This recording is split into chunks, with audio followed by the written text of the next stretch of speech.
У нас два слаботочных щитка.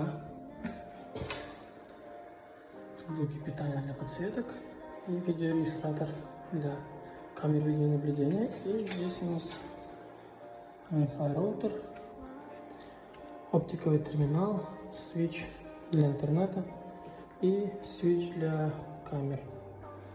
У нас розетки хагеровские, щитки. Вот так вот выглядит.